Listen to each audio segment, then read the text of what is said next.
मेरे प्रभु श्री हनुमान। विट्ठल भगवान के अवतार कहानी। भगवान विट्ठल को आम तौर से भगवान विष्णु या उनके अवतार कृष्ण की एक मिसाल कहा गया है। पांडुरंग की प्रसिद्धि का श्रेय उनके एक भक्त पुंडलिक को जाता है जो उन्हें पंढरपुर लाया था। 5वीं या 6ठी शताब्दी में पुंडलिक नाम का एक व्यक्ति हुआ जो विष्णु भगवान की पूजा करता था और दांडीवन नामक एक जंगल में अपने माता पिता के साथ ही रहा करता था। वो विष्णु भगवान का भक्त होने के साथ साथ एक बहुत अच्छा पुत्र भी था जो अपने माता पिता का बहुत ख्याल रखता था। पर जब उसका विवाह हो गया तब उसने अपने माता पिता को अनदेखा करना शुरू कर दिया और पत्नी पर उसका ध्यान ज्यादा केंद्रित रहने लगा। पुत्र के दुर्व्यवहार से शिथिल होकर माता पिता तीर्थ यात्रा पर काशी पैदल निकल पड़े। जब पुंडलिक और उसकी पत्नी को पता चला तो उन दोनों ने भी तीर्थस्थान पर जाने का फैसला किया।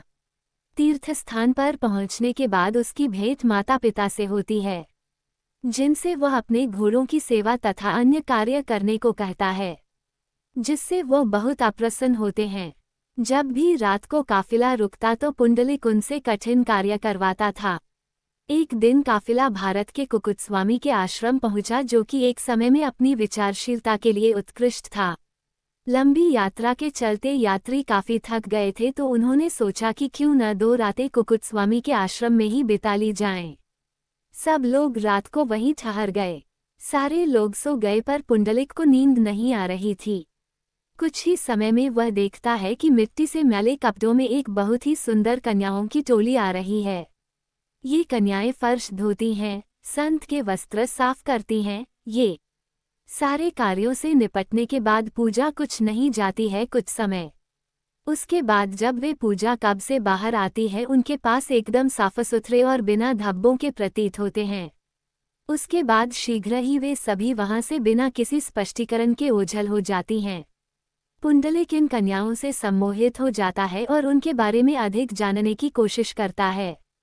अगली बार जब वे कन्याएं आती हैं तो पुंडलिक उनसे पूछता है कि कौन हैं। वे कन्याएं उसे बताती हैं कि वो गंगा यमुना नदियों का स्वरूप है जहां तीर्थयात्री अपने अपने पाप धोते हैं। साथ ही उसको ये भी बताया कि वह दुनिया का सबसे बड़ा पापी है क्योंकि वह अपने माता पिता के साथ खराब बर्ताव करता है। उनकी टिप्पणी से पुंडलिक दंग रह गया और उसके बाद उसमें परिवर्तनकारी बदलाव आ गया और वह एक बार फिर से एक समर्पित पुत्र बन जाता है और अपने माता पिता को लेकर वापस दांडीवन जंगल में पहुंच जाता है तथा आजीवन उनकी सेवा करता है। एक दिन पुंडलिक अपने माता पिता के पैर दबा रहे थे कि श्री कृष्ण रुक्मिणी के साथ वहां प्रकट हो गए। लेकिन पुंडलिक पैर दबाने में इतने लीन थे कि उनका अपने इष्टदेव की ओर ध्यान ही नहीं गया। तब प्रभु ने ही स्नेह से पुकारा, पुंडलिक, हम तुम्हारा आतिथ्य ग्रहण करने आए हैं। पुंडलिक ने जब उस तरफ दृष्टि फेरी तो रुक्मिणी समेत सुदर्शन चक्रधारी को मुस्कुराता पाया। उन्होंने पास ही पड़ी ईंटें फेंक कर कहा, भगवान, कृपया इन पर खड़े रहकर प्रतीक्षा कीजिए। पिताजी शयन कर रहे हैं, उनकी निद्रा में मैं बाधा नहीं लाना चाहता। कुछ ही देर में मैं आपके पास आ रहा हूँ। वे पुनः पैर दबाने में लीन हो गए।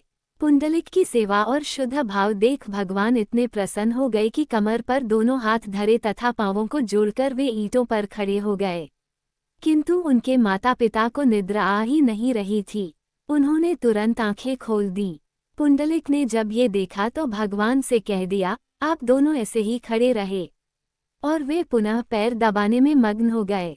भगवान ने सोचा कि जब जब ये देखा तो भगवान से कह दिया, आप दोनों ऐसे ही खड़े रहे, और वे पुनः पैर दबाने में मग्न हो गए। भगवान ने सोचा कि जब पुंडलिक ने बड़े प्रेम से उनकी इस प्रकार व्यवस्था की है तो इस स्थान को क्यों त्यागा जाए, और उन्होंने वहां से न हटने का निश्चय किया।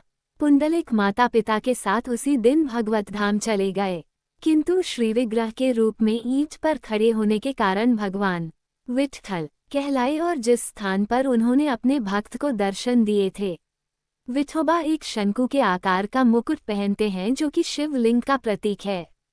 उनको एक सुंदर मुद्रा में दर्शाया गया है जहां एक श्यामल व्यक्ति ईंट पर अपनी कमर पर हाथ रख कर खड़ा है, जिसके गले में तुलसी मोती का बना हार है। मछली के आकार की कानों में बालियां हैं, बाएं हाथ में शंख तथा दाहिने हाथ में एक कमल का फूल है। विठोबा शब्द दो शब्दों विट्ठा और ला को जोड़कर बनाया है। विट्ठा का अर्थ होता है अज्ञानता और ला का अर्थ है स्वीकार करना, जिसका मतलब हुआ वह व्यक्ति जो अबोध लोगों को स्वीकार करता हो। कब जाएं पंढरपुर? पंढरपुर में गर्मी और जाड़ा दोनों ही मौसम का पूरा प्रभाव रहता है। यहाँ कभी भी आया जा सकता है, चाहे गर्मी, बारिश या ठंड का मौसम हो। गर्मियों मार्च जून के दौरान यहाँ का तापमान 42 डिग्री तक पहुँच जाता है, जबकि मानसून जुलाई सितंबर के दौरान यहाँ सामान्य बारिश होती है। जाड़े नवंबर फरवरी के दौरान यहाँ के मौसम में थोड़ी आर्द्रता या नमी होती है। इस दौरान यहाँ का तापमान 10 डिग्री तक जा सकता है। अक्टूबर से फरवरी का मौसम यहाँ आने का सबसे बेहतरीन समय माना जाता है, जब आप यहाँ के आसपास के दर्शनीय स्थलों का ही नहीं बल्कि मंदिर के उत्सवों का भी आनंद ले। श्रीमन नारायण। अगर आप लोगों को यह वीडियो पसंद आई हो तो प्लीज़ चैनल को सब्सक्राइब करें और लाइक करें। कमेंट में यह ज़रूर बताएं आपको ये कहानी कैसी लगी।